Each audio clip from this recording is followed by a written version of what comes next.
Alô. Queridos, eu vou sair daqui da frente desse púlpito porque eu vou ficar escondido, né? Eu quero que vocês me vejam, tá certo? É uma alegria muito grande retornar a esse lugar e poder participar com vocês desse momento especial de quase um século de existência dessa igreja aqui. Eu estava ouvindo vocês cantando, adorando ao Senhor e lembrando de 89 anos, e eu estava me pensando, digo, olha, se aqueles que começaram o trabalho aqui chegasse aqui agora, ficava orgulhoso de vocês, porque vocês fizeram o seguinte, vocês pegaram a corda e estenderam, e prosseguiram, e sustentaram esse trabalho, se deram por ele. Eu tenho certeza que se eles estivessem aqui agora, os que partiram, os que começaram o trabalho aqui e que partiram estão na eternidade, se eles pudessem estar aqui, eles estavam glorificando a Deus pela vida de vocês. Pode ter certeza disso. Eu não comecei esse trabalho, mas eu fiquei orgulhoso em ver vocês. Ontem o pastor Carlos ontem disse que não ia me dar a oportunidade, porque para só. Que coisa, né? Eu quis dizer isso ontem, pastor. Está vendo? Eu quis dizer isso ontem, ele não me deixou, viu? Foi. Ele não me deixou. Mas hoje eu vou dizer, estou com o microfone na mão, quem manda agora sou eu. Não é? Então, mas é isso. E é grandioso. Eu, você, nós nos colocarmos diante do altar do Senhor, na certeza de que nós podemos dar continuidade a essa obra gloriosa que é a pregação do Evangelho de Jesus. Porque a única coisa que transforma a vida é o Evangelho de Jesus. Nada mais nessa vida transforma a vida. Então, uma alegria muito grande poder estar aqui, compartilhar com você desse momento e de ver essa grandeza aqui nesse lugar. O pastor conversou aí um bocado de coisa, né? Mas eu quero dizer uma coisa para você. Aprendi que, assim, quem quer viver para servir, vive mesmo para servir. Porque se você não vive para servir, não serve para viver. E eu só quero viver, eu só quero servir para viver enquanto eu puder servir. Às vezes eu deixo a minha igreja um pouco espantado, porque eu digo, alguém perguntou a mim assim, pastor, o senhor tem ideia de se aposentar? Eu digo, tenho. Quando? Quando Cristo me chamar. Eu quero morrer pregando. Eu quero, na hora que eu estiver pregando aqui, espero que não seja hoje aqui, né? Mas eu quero no momento desse, que eu esteja pregando e que o Senhor possa me chamar para a sua glória. Tá certo? Eu sou como vela. E vela, ela só serve quando está se queimando. Eu quero queimar até o último, até lá embaixo, ficar, não tiver mais nada para queimar. É assim que eu quero fazer. Tá certo? Eu, com meus 7,8, né? Eu não quero mais 7,8. Claro que eu não quero. Senão eu vou ficar assim, aí não dá mais para viver. Mas eu quero viver enquanto eu puder viver, puder servir, puder fazer alguma coisa para o reino de Deus, aí eu quero estar vivendo. Tá certo? Mas vou queimar a vela até o final. Deus abençoe vocês, a minha alegria. Eu costumo dizer que a igreja ela é assim. Ela é o braseiro. Onde as brasas estão lá um pouco assim, frias, e elas vêm para aqui e se aquecem. Estava sentado ali, fiquei com muita alegria, e quando eu olhei assim, eu perguntei ao pastor, aquele é Júnior, é? Que alegria, Júnior, ver você aqui, e a sua mãe que está, a irmã, olha aí, socorro, que alegria, poder ver vocês aqui, adorando a Deus, servindo ao Senhor, com alegria, porque só serve se for com alegria. Davi, lá na sua expressão de servir o Senhor com alegria, apresentai-vos a Ele cantando, porque o Senhor é Deus. Foi Ele, não nós, que nos fez povo seu e ovelha do seu pasto. Somos dele. Amém? Eu queria que você colocasse aí, menina, se é possível, João capítulo 14, verso 1 a 3. Se você puder me acompanhar, eu gostaria muito que você ficasse aí bem atenta, tá certo? Eu vou exigir de você alguma coisa, tá certo? Como é que o texto está dizendo? Vamos abrir a nossa boca e dizer com muita alegria, com muita fé, com muita força. Vamos lá?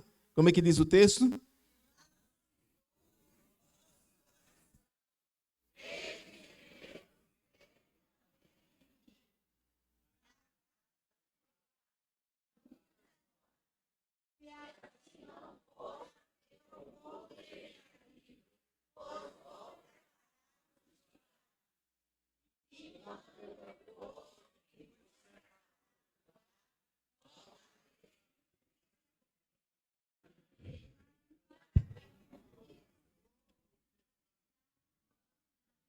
Amém. Pai, nossa gratidão pela tua palavra, que é a verdade. Ajuda-nos, ó Deus, na interpretação da tua palavra. Ilumina minha mente, Pai. Põe a tua palavra no meu coração, na minha boca. Ajuda o teu povo a receber, a compreender e receber a tua palavra. Nós te oramos em nome de Jesus. Amém. Queridos, eu queria compartilhar com você nessa noite sobre a igreja. O pastor ontem disse que não gosta de falar da igreja. Eu queria falar para a igreja hoje, para você, tá certo? Eu queria começar dizendo para você o seguinte: a igreja, ela é do Senhor. E sabe, o Senhor, dono dela, está no meio dela. Amém? Livro do Apocalipse, capítulo 1, verso 13. O texto diz que o Senhor Jesus Cristo estava andando no meio da igreja. Quando o texto orienta, pode botar isso aí? Ele disse a você que eu vou lhe aperrear, viu? Então, Apocalipse 1,13. Apocalipse 1,13. Veja o que é que diz o texto, especialmente a parte A do texto. Como é que ele diz?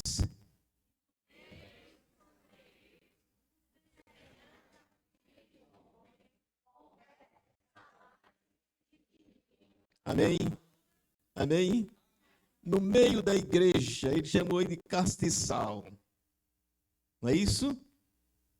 Então, a igreja do Senhor, o Senhor está no meio dela. Ele está agindo no meio da sua igreja. É por isso que essa igreja ela está vivendo 89 anos. Porque ela tem uma pessoa poderosa, que é o Senhor Jesus, que está no meio da igreja. E quando ele está no meio da igreja, acontece o que Deus quer que aconteça com ela. Lá no livro de Mateus, no capítulo 18, no verso 20, digo no capítulo 20, verso 18, o texto diz, 18, 20, o texto diz o seguinte, que o Senhor está no meio da sua igreja. Então, tiver 2 ou 3 reunidos em meu nome, aí eu estarei no meio deles. E Deus quer ouvir a oração dessa igreja. Deus quer responder às bênçãos que essa igreja precisa na sua vida. O Senhor é o cabeça da igreja. E a igreja só existe como igreja quando o Senhor é Senhor dela. Aí a igreja existe como igreja. Quando a igreja tira o Senhor para um lado, quando a igreja separa o Senhor dela, ela deixa de ser igreja, ela pode ser qualquer coisa, menos igreja do Senhor, porque a igreja do Senhor, o Senhor está no meio dela, agindo, abençoando. É assim que é. A promessa dele é essa: estarei convosco todos os dias, até a consumação dos séculos. Jesus dizia isso quando antes de subir ao céu. Lá no capítulo 28 de Mateus, versos de 18 a 20, Jesus disse assim: toda a autoridade foi me dada nos céus e na terra, portanto, ide, fazer discípulos de todas as nações, batizando em nome do Pai, do Filho e do Espírito Santo, e ensinando a guardar todas as coisas que eu vos tenho ordenado, e eis que eu estou convosco todos os dias, até a consumação dos séculos. Não tem por que temer. Não tem por que temer. Quando Davi foi lutar com o Golias, ele disse, olha, tu estás armado, pensando que eu sou algum cão, mas eu venho a ti em nome do Senhor. É o nome do Senhor. O salmista Davi disse que é melhor confiar no Senhor do que confiar nos homens. É melhor confiar no Senhor do que confiar nos príncipes. Se o Senhor está no meio, se o Senhor é o Senhor da igreja, se Ele está no meio da igreja, certamente, amados, Ele é o cabeça da igreja, porque a igreja é o corpo de Jesus. Lá no livro, na carta de Paulo aos Colossenses, lá no capítulo 1, e no verso 18, o texto diz isso, que Cristo é o cabeça da igreja. Você já pôde observar alguém contar a história de um corpo sem cabeça?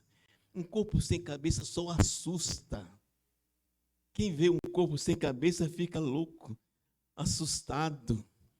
Mas a igreja de Jesus é um corpo que tem cabeça, chamado Jesus. E é por isso que o apóstolo São Pedro, você botou o texto, minha filha? Botou? Como é que diz? E ele é a cabeça da igreja, ou do corpo da igreja. Ele é, você entendeu? Ele é o primeiro, ele é o último, ele é o tudo da igreja.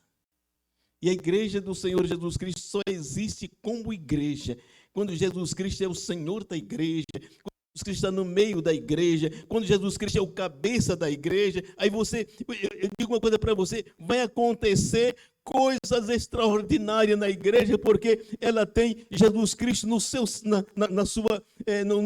na centralização da sua vida. E ela tem o Cristo Jesus como o cabeça. E aí, haja comunhão. Quando a igreja tem essas duas coisas importantes, ela tem a comunhão, e a comunhão é a ação do Espírito Santo de Deus na vida da igreja. A comunhão. Quando o apóstolo São Paulo escreve sua segunda carta aos Coríntios, ele fala, quando ele dá a bênção apostólica, ele diz assim que a graça do Senhor Jesus Cristo, o amor de Deus, nosso Pai, e as doces comunhões do Espírito Santo. E sabe, amados, como foi que a igreja pôde se fortalecer com isso? Lá no livro de Atos dos Apóstolos, no capítulo 2, verso 42 em diante, o texto diz assim que os crentes ali naquela igreja viviam na doutrina dos apóstolos, permaneciam na doutrina dos apóstolos, na comunhão, no partir do pão e nas orações. Vamos notar aqui, eles viviam na doutrina dos apóstolos, na palavra. Não era que os apóstolos tivessem uma doutrina à parte, mas era que os apóstolos usavam a palavra de Deus como doutrina. Eles permaneciam na doutrina dos apóstolos, na comunhão. E ninguém pode desfrutar de comunhão a não ser do Espírito Santo na vida da pessoa. Essa igreja só existe, sabe por quê? Porque três coisas acompanham essa igreja: a permanência na palavra, a oração e a comunhão do Espírito Santo. Amém? Igreja que aprende com a igreja primitiva, ela chega até 89 anos, porque ela aprendeu com a igreja primitiva.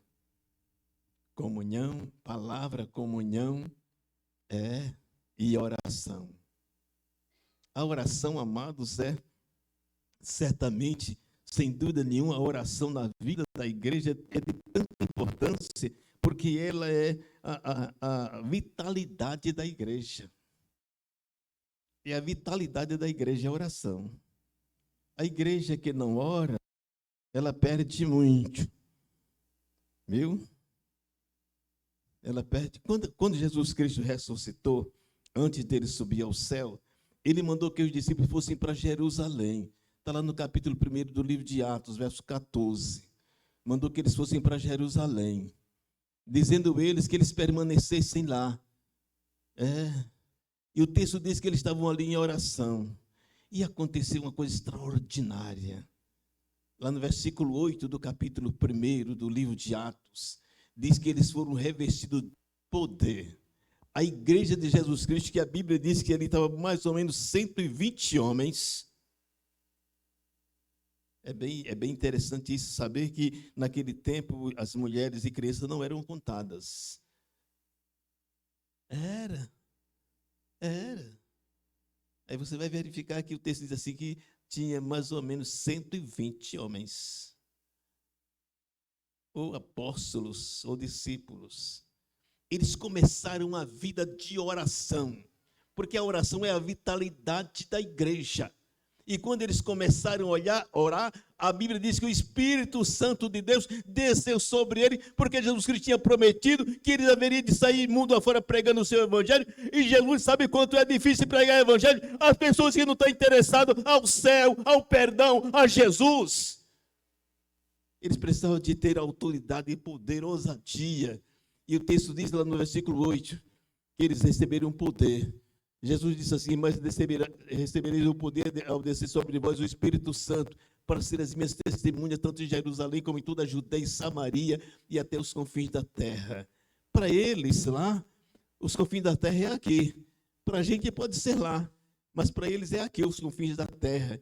Eu digo numa brincadeira séria, eu trabalho e moro em Itajucupapo, e eu digo assim que Itajucupapo é os confins da terra, porque depois de Itajucupapo é água, é mar. Então ali é os confins da terra.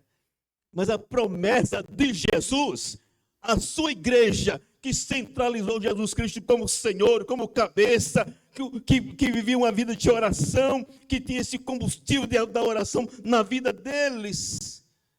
Jesus disse assim: vocês agora podem pregar o evangelho, e vocês agora têm poder. A oração, amados, certamente é a vitalidade da igreja. Quando os apóstolos estavam presos, acho que lá no livro de Atos, do capítulo 12, lá no versículo 5, a Bíblia diz que eles estavam presos.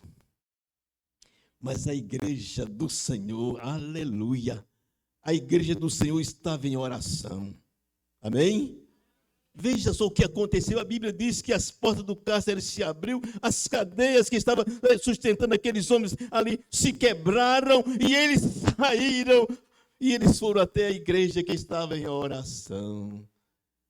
A oração é a vitalidade da igreja. É a vitalidade da igreja.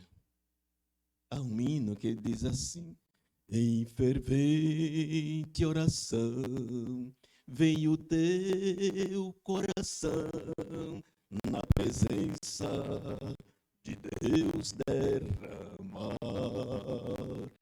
Tu não podes fluir o que estás a pedir, sem que tudo deixares no altar. Você entendeu? Então, a vitalidade da igreja está na oração. Que tempo eu tenho gasto com a oração? Qual o tempo que eu tenho usado? Há 3 coisas que a gente vê lá na igreja primitiva, no livro de Atos, que é o permanecer da palavra, que é o permanecer na oração, que é o permanecer na comunhão. Já tem raiva disso. Se ele puder destruir a comunhão, ele vai destruir. Se ele puder tirar você da oração, ele vai tirar. Ei, e não vai pensar que oração só é negócio de velho, não, viu? Porque oração é negócio de crente. Amém? É negócio de crente. Quer crescer? Esse velho que está aqui na sua frente, eu comecei o evangelho assim, já o vizinho também, viu? Comecei já o vizinho também. só contar um pouquinho da experiência que eu tive quando eu comecei a minha vida cristã. Logo que eu casei, foi tudo meu passado. Eu comecei a namorar a Maria no dia 13 de abril de 64, mas eu tinha, aliás, eu comecei a namorar com ela no dia 13 de outubro de 63. Aí, em dezembro de 63, eu noivei. Está pesado, né? Foi. Me decidi no dia 13 de abril de 64. No dia 16 de junho de 64, eu me batizei. Você entendeu? Eu tinha 20 anos. Mas eu fiz uma coisa. Eu coloquei o Senhor no centro da minha vida. E eu lembro de uma experiência que eu tive assim. A igreja não tinha pastor. Eu era o vice-moderador.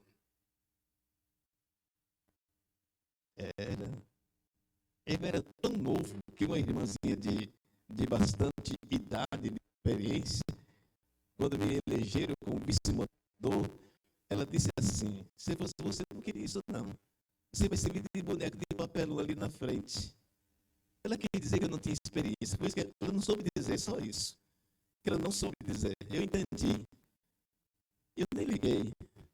Porque quem me chamou não foi ela. Hã? E aí eu dediquei minha vida na leitura da Bíblia, na oração. Eu trabalhava, largava de 5 da tarde, ia colocar água no galão, era no chafariz. Ia pegar o som e levar para o lugar para fazer o culto ao ar livre. Voltava e ia guardar o som, chegava era 10 horas da noite. Eu ia ler, porque no dia seguinte eu tinha que pregar. E algumas vezes Maria chegava lá, não, está tarde, está na hora de dormir. Está tarde, está na hora de dormir. E um dia foi muito mais claro, ela disse assim: você está acabando cada vez da gente. Você entendeu? Aí eu dei acordada assim, você entendeu? O que eu quero dizer para você, o que é importante a vida da leitura da Bíblia, da oração, da comunhão com o Senhor, e é por isso que eu estou aqui, porque o Senhor me sustentou, porque o Senhor é o centro da minha vida, Ele é o meu cabeça, o Senhor é o meu Salvador, Ele é o meu guia, Ele é o meu protetor, Ele é que me sustenta. E aí estou aqui, o casamento não acabou não, viu? Porque 55 anos de casado, né? É como disse, eu estou toda a vida em 6 meses. Tá certo? E eu digo numa brincadeira séria, que se eu tivesse a oportunidade de voltar aos meus 20 anos, e se eu tivesse a intenção de casar, né? Você sabe, eu saía procurando como louco por Maria, gritando bem alto. Aonde está Maria? Mas vem cá, vamos casar de novo. Mas sabe, amados, tudo isso porque a gente colocou o Senhor Jesus Cristo no centro das nossas vidas. A gente colocou a oração para um lugar de prioridade. É sim. Lugar de prioridade. E aí eu me alimentei e alimentei a ela e a minha família. Você quer ser um crente firme, forte, valente, de autoridade? É oração. O carro ele não anda sem a gasolina. Ele precisa ser novinho em folha, saído da loja. Se não botar gasolina nele, ele não funciona.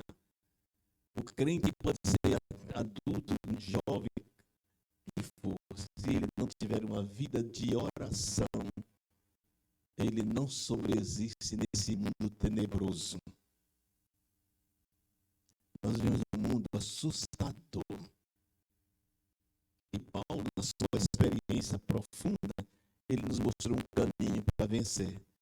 Está lá na carta de Paulo aos Efésios, no capítulo 6, a partir do verso 10, que Paulo começa dizendo assim: demais, irmãos meus, fortalecei-vos no Senhor e na força do seu poder. Efésios 6, a partir do verso 10. Revestivos de toda a armadura de Deus para poder estar firmes contra as astutas ciladas do diabo.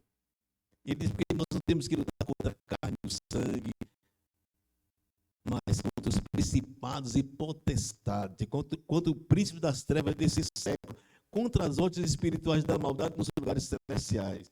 Aí eles tomam toda a armadura de Deus. Aí ele começa dizendo, né? Cingindo o lombo com a verdade, calçando os pés na preparação do evangelho da paz, botando o capacete da salvação, usando a espada do Espírito Santo, que é a palavra de Deus. Amém? Usa a palavra do Senhor, estuda ela. Eu vi um outro dia do grande evangelista Billy Graham dizendo o seguinte: alguém perguntou a ele qual tinha sido a falha dele no seu ministério. Ele disse: eu lia muita palavra para pregar para os outros e eu esqueci de ler para mim. Leia para você. Leia para você. Alimente a sua alma com a palavra do Senhor. E aí você vai estar forte para dizer para as outras pessoas quem é Jesus. Quem é Jesus? Lembra da história de Jesus Cristo com seus discípulos? Quem diz o que os homens que eu sou? João Batista, Elias, Jeremias ou um dos profetas? E vocês? Quem é que eu sou para vocês? Você já imaginou, vou fechar os meus olhos para não ver sua cara vermelha. Você já imaginou se Jesus chegasse agora para vocês? Quem é que eu sou para você? Quem eu sou para você? Eu sou quem? Você entendeu? E Jesus Cristo quer que a gente dê definição de quem Ele é para cada um de nós. Diga para Jesus: Senhor, Tu és o meu Senhor, é o centro da minha vida, Tu és o meu cabeça, Tu és a comunhão que eu preciso, Senhor. Ah, meu amado, quando isso acontece, a igreja ela goza de algumas coisas especiais. Por exemplo, a igreja da esperança. O texto que nós lemos, João 14, versos de 1 a 3, Jesus disse aos seus discípulos que Jesus certamente estava próximo de ir ao céu, e disse para ele: não se turbe o vosso coração, crê em Deus, crê também em mim, porque na casa do meu Pai há muitas moradas. Apesar de tanta coisa ruim dessa vida, mas da igreja de Jesus tem esperança. E alguém já disse que a esperança é a última que morre, mas do crente é a única que não morre. Esperança de crente não morre. Não morre. Crente tem esperança. Jesus te prometeu, dizendo assim: eu vou para preparar o lugar quando eu for voltar. Eu vim buscar você para mim mesmo, para que onde eu estiver, você esteja também. E eu vou para o Pai. A minha alegria, a minha esperança é que Jesus Cristo veio me buscar. Há um hino que diz: quando angelical trombeta neste mundo estrugir, o meu nome ouvirei Jesus chamar. Olha que beleza. A trombeta vai. Essa é a esperança do crente em Jesus Cristo, do crente que tem Cristo como cabeça. Essa é a esperança dele. Jesus vai voltar com poder e glória. Ele vem buscar a sua igreja. E é interessante porque quando Jesus veio a esse mundo, ele veio para falar do seu amor, da sua graça, do seu perdão, do seu céu. Para chamar as pessoas ao arrependimento. Para aceitar ele como Senhor e Salvador. Ele veio fazer isso muito embora que a Bíblia diz que ele veio para ele estava no mundo, o mundo foi feito por ele e o mundo não compreendeu. Veio para os que eram seus receberam. Falando no verso 12 do Evangelho de João, no capítulo 1, diz que mas a todos quando receberam deles o poder de serem feitos filhos de Deus, a saber, aos que creram no seu nome. Eu estou no meio desse grupo, porque um dia eu vi a palavra do Evangelho de Jesus, eu acreditei em Jesus Cristo como meu Salvador e Senhor, eu recebi Ele na minha vida, eu tenho a vida eterna, espero a volta de Jesus, porque Ele vem me buscar. Ele vem me buscar. O hino do cantor cristão, que eu acho muito interessante, ele diz: quando Cristo sua trompeta lá do céu manda tocar, quando o dia glorioso lá romper, e aos remidos dessa terra meu Jesus se incorporar, e fiz então chamada, lá estarei na chamada. A esperança do crente. Agora, meu amado, deixa eu lhe dizer uma coisa. Enquanto nós temos a esperança de que Jesus Cristo vai voltar para buscar a sua igreja, nos levar para o céu, faça assim.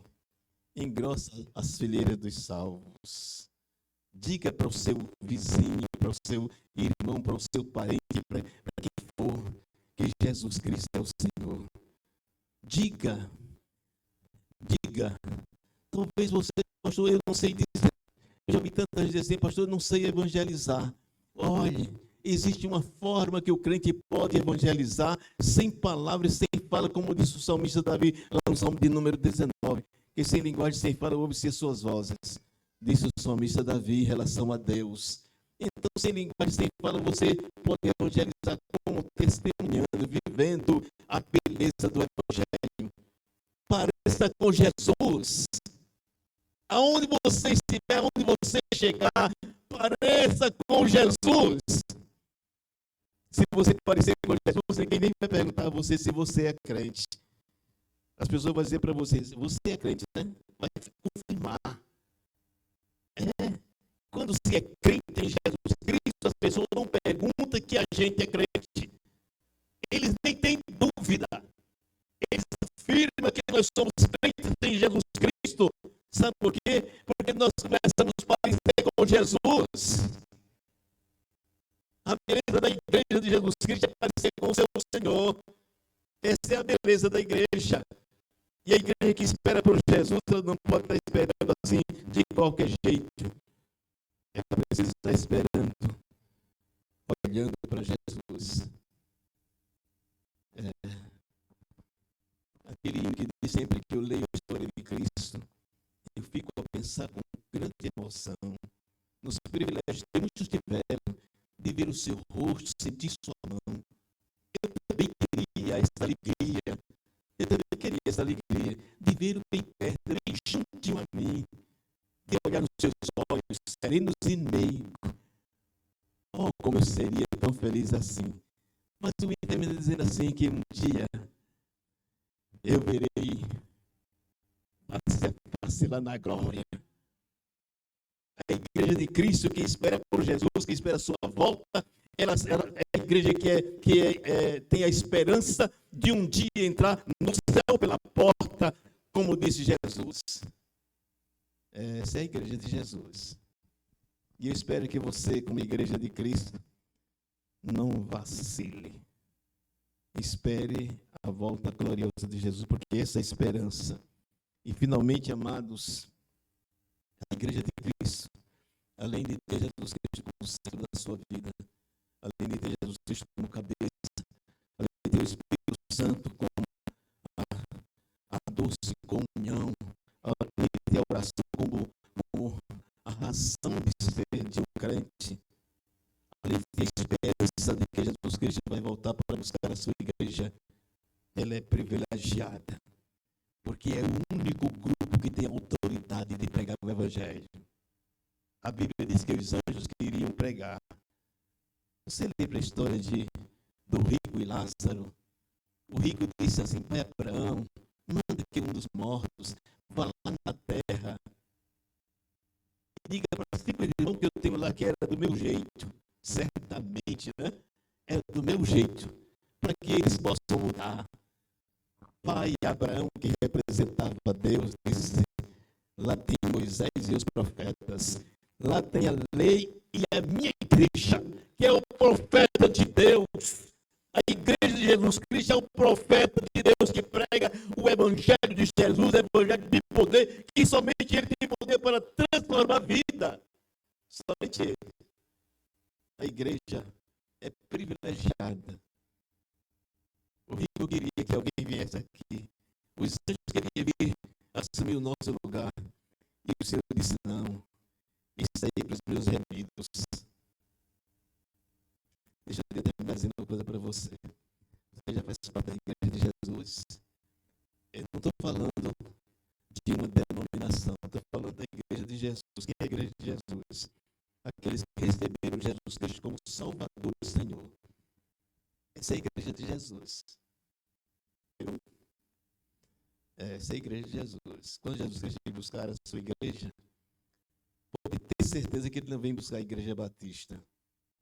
Pode ter certeza que ele não vem buscar a Assembleia de Deus, a presbiteriana, congregacional, a adventista, qualquer outra dessas assim. Ele vem buscar os remidos. Aqueles que receberam Jesus como Salvador e Senhor, mas a todos quando receberam, deu-lhes o poder de serem feitos filhos de Deus. Você entendeu? Olhe para Jesus. Que Jesus Cristo tem certeza que vem buscar a sua igreja. E a sua igreja precisa ter certeza que Cristo vem lhe buscar. O que fazer? Coloque-se no altar do Senhor. Coloque-se diante dele. Diga para o Senhor, estou aqui. Eu quero que tu transforme minha vida, me ajude a vencer isso aqui que eu ainda não venci. Me ajuda, Senhor, a vencer. Eu quero ser vencedor como o Senhor. E certamente o Senhor vai ouvir a tua voz, a tua oração. E vai te dar poder para tu estar atento, esperando a volta gloriosa de Jesus. Lembre-se de uma coisa. Só vai para o céu aqueles que receberam Jesus como Salvador e Senhor. Porque é o único que tira o pecado do mundo, na linguagem de João Batista. Eis o Cordeiro de Deus que tira o pecado do mundo. O pecado que está em mim e está em você. Só Jesus Cristo pode tirar. Se der oportunidade a Ele. Faça isso. Faça isso. Você me perguntou ao pai assim, papai, de que tamanho é Deus? E o pai, como qualquer um de nós, ficou sem saber dizer o tamanho de Deus. Que tamanho é Deus? Quem sabe o tamanho de Deus? E o pai olhou assim, ia passando um avião lá em cima, quase entrando nas nuvens. E o pai disse assim, filho, de que tamanho é aquele avião? O papai é tão pequeno que não nem quase dá para ver direito. E o pai pegou ele, foi lá no aeroporto, bem pertinho do avião, perguntou, filho, de que tamanho é esse avião? Nossa, pai, esse é muito grande. Ele disse, filho, é do mesmo tamanho daquele que você viu lá em cima, depende da distância. Ei, eu que Deus depende da distância que eu estou dele. Você entendeu? Que tamanho é Deus na minha vida? Depende da distância. Como eu estou com ele. Entendeu? Pertinho de Deus. Fique pertinho de Deus. Fique pertinho de Deus que você vai ver a maravilhosidade de Deus. Davi disse ser maravilhoso aos nossos olhos. Pertinho de Deus. Não tem dificuldade. É só dizer para ele, Senhor, eu quero estar perto do Senhor, fica perto de mim. Ele vai fazer assim, experimente. Deus nos abençoe, Deus nos dê graça. Que a gente possa, como igreja de Jesus Cristo nesse mundo, dar testemunho e ganharmos para Jesus. Pastor, eu preciso só dizer uma coisa. Quando eu me converti, na minha casa eu fui o primeiro. E a minha família, os 6 irmãos, papai e mamãe fazia 8, mas eu tinha uma irmã que era casada, o marido estava sem trabalho, tinha 3 filhos, estava tudo lá em casa. Era 20 mais 5. casinha bem pequena, eu me converti ao Evangelho. A minha irmã, no mesmo período que eu me converti, ela estava se desenvolvendo para mãe de santo. Que coisa! A tormenta dentro de casa. Aí eu decidi, eu era noivo, com Dona Maria José. Aí eu decidi sair de casa. A mãe de criação dela disse assim, venha para cá. Ela dizia que gostava mais de mim do que da própria filha. É uma sograça, viu? Alguém quiser falar de sogra, pode falar. A minha não. A minha é uma sogra grande, uma grande sogra. Entendeu? E aí eu estou arrumando os bagulho para ir para a casa dela. E Deus, que me chamou, disse assim, quando você faz? Eu te chamei para ser meu missionário nesta casa. Aí eu lembrei da história do cego. Passou a ver e disse, mestre, deixa-me seguir. Não, vai para a tua casa. Diz aos teus o que eu fiz por ti. E foi isso que Deus disse, fica na tua casa. E na linguagem popular, baixei o facho. Fiquei em casa. E hoje eu tenho mais de 50 pessoas da minha família que são crentes. O meu pai, que chama a Bíblia de P, ele morreu evangelizando. Tive a oportunidade de um dia estar pregando, e lembro como hoje eu pregava sobre dar a César o que é de César e a Deus o que é de Deus. E meu pai se converteu e tornou-se um evangelista pessoal. Eu fiz missão em minha casa. O Senhor está dizendo para mim e para você nessa noite, quer ganhar a sua família, seja testemunha de Jesus. Que Ele vai te abençoar, vai derramar do seu Espírito sobre você, vai derramar poder, autoridade, ousadia, e você vai, no abrir da sua boca, você não precisa nem se preocupar, porque o Senhor vai colocar na tua boca as palavras corretas e certas, necessárias, no momento preciso, e tu vai ganhar a tua família para Jesus. Não desista dele não, viu? Eu aprendi. Não desisti dos meus. E o Senhor me deu esse privilégio. Então, seja testemunha de Jesus, para a glória de Deus. Deus os abençoe.